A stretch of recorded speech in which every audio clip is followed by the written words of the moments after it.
I remember how I was when I grew up going to the residential school for the deaf. The things back then were very different than how they are today.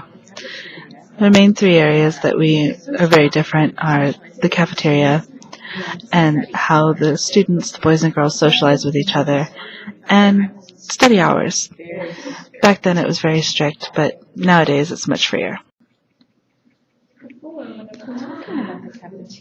Speaking of the cafeteria, back then,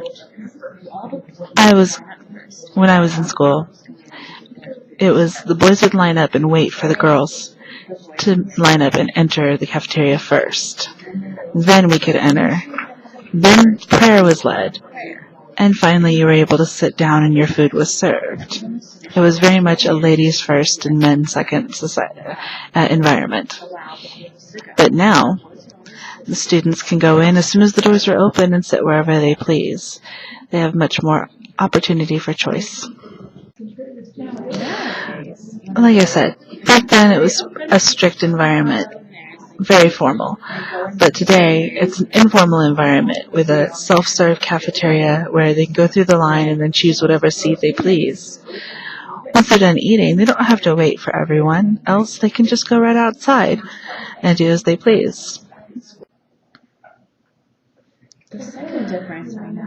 Another major difference is how the students who are enrolled in class are allowed to socialize with each other. Back then, when I was in school, the boys and the girls were kept apart from each other. They weren't allowed to mix and mingle. There was only a limited amount of time that you could hang out with the girls, or the girls could hang out with the boys. Any sign of public display of affection was forbidden. There was punishment for being caught showing displays of affection. But now, the students have the right and freedom to go and socialize however they please. Once they're done eating, they can go to the rec room if they're a senior, or they can go somewhere and watch TV, go outside and play sports.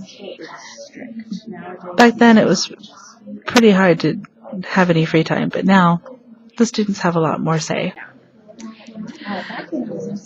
The third major difference between school back then and school today was the study hour. When I was in school, we had to go into a room with these huge tables and sit there and be watched by a monitor for an hour while we read or wrote letters. And as you got older, you had a little bit more self-responsibility to kind of regulate yourself. But now, it's a little bit more relaxed.